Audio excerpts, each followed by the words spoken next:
Now I am going to share about the topic of commercial bank and their functions. First we see the meaning of commercial bank. That is, the commercial bank collect the small savings of the people in the form of deposits which are repayable on demand or at short notice. They lend money to different sections of the society for a variety of purposes by way of loans, cash credit, overdraft, and purchasing and discounting bill of exchange. That is known as commercial bank. Then, before we are discussing about the functions of commercial bank, first of all, we know the origin and the growth of commercial bank in India. Now it's the time to see the origin and the growth of commercial bank. The system of indigenous banking was in existence before Britishers came to India. The East India Company found it very difficult to use the indigenous bankers for their trading activities and they encouraged the establishment of agency houses. Then they set up the Bank of Hindustan around 1770, which was the earliest bank under the control of Britishers in India. The first bank of Indian origin was started in 1809 called Presidency Bank of Bengal, followed by setting up of the Presidency Bank of Bombay in 1840 and Presidency Bank of Madras in 1843. In the year 1921, all these banks were amalgamated. That is, all the banks joined together. The new name is, that is the Imperial Bank of India, the business of which was taken over by the starting of State Bank of India on 1st July 1955. At that time, many Indian entrepreneurs started banking institutions, but most of them had failed due to the banking crisis in 1913 to 1917. In 1935, the Reserve Bank of India was established as a central bank for regulating and controlling the banking business in the country. Soon after independence, the Reserve Bank of India was nationalized in September 1948. As per the provisions of the State Bank of India Act 1959, 8 state-owned banks have been constituted. Then there are 14 major commercial banks were nationalized on July 19, 1969. Again, on April 15, 1980, 6 more banks were also nationalized.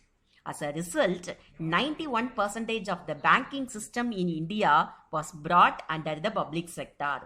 These are the major origin and growth of commercial banks in India. Now we are going to see the functions of commercial bank.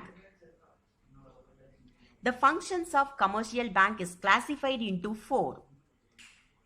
First one is traditional functions. Then second one is social banking functions. Then third one is innovative banking functions. Then fourth one is diversified functions.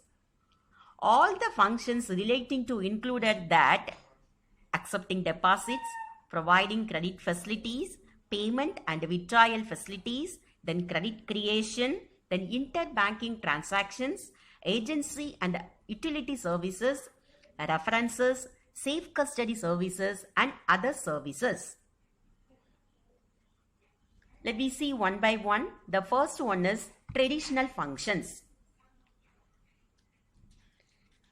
The major traditional function is accepting deposits, lending money, subsidiary services. Let me see one by one. The first one is accepting deposits. The primary functions of commercial bank is to collect the small savings of the people in the form of deposits. With a wide network of branches, they are able to mobilize even the meager savings of rural and household sector. The deposits alone constitute a major portion of their financial resources. But their main and traditional schemes of deposits are savings account, fixed account and demand deposits. By way of accepting deposits, the banks are providing safety to the funds of depositors as well as a return on them in the form of interest. The deposits with banks also facilitate the depositors to transfer their funds safely from one party to another in the same place or at different parts of the country by using the checks. Then second function is lending of money. The banks are making loans and advances to different sections of the society for a variety of purposes out of the deposits collected by them. In this way, they are acting as intermediary between depositors and borrowers and thereby to regulate the flow of credit. The loans and advances made by the commercial banks are mostly of short-term and medium-term loans. The loans are granted mainly for agriculture, trade and industries. The advances made by banks are of four types, that is, in the form of loans, cash credit, overdraft and purchasing and discounting of bill of exchange. Then third traditional function of the commercial bank is subsidiary services. Apart from mobilizing the savings of the people and making them available for productive uses, the banks rendered numerous other services to their customers which are known as subsidiary services. The banks have developed the practice of providing such services over a long time. So these are the three major traditional functions of the commercial bank in India. Then next we see the social banking functions of commercial bank in India. That is, extension of banking facilities, advances to priority sector, then implementation of development schemes, then other community services. These are the four major functions of the social banking functions under the functions in commercial bank in India. Let me see one by one. First one is extension of banking facilities. The banks have owned their offices in rural and other unbanked areas to extend the banking facilities of the entire country. It facilitates the growth of banking habit among the public. Then second one is advances to priority sector. That is, the Reserve Bank of India has fixed different target and sub-target for making priority sector advances by the commercial banks. In most of the cases, the commercial banks have exceeded this target in making advances to the priority sector like agricultural and allied activities, then small-scale industries and weaker sections of the society. The third one is implementation of development schemes.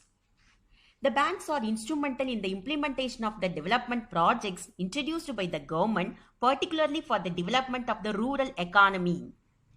They have taken the primary responsibility under various schemes and programs such as integrated rural development programs, then other poverty alleviation programs, then lead bank schemes, service area approach to development, etc. Among them, the service area approach is the recent concept of development of the village level instead of the block-wise approach to development under the lead bank scheme. Then fourth one is other community services. The banks have initiated a variety of creative and innovative projects for the progress of the community. They have also organized blood donation camps, medical camp, adult literacy programs and cleaning programs in slums, etc. These are the four major social banking functions of the commercial bank in India.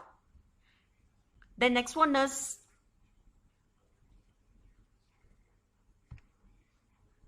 innovative banking functions. Innovative banking functions means in recent years, the commercial banks have introduced a number of innovative schemes for mobilizing deposits and making advances. In addition to the new schemes of deposits, innovative schemes include stock invest, credit cards, consumer credit, factoring, and etc. They have also started offshore banking, that is international banking business.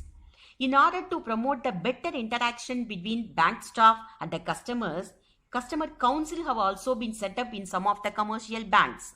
So these are the major innovative banking functions in commercial bank. The next one is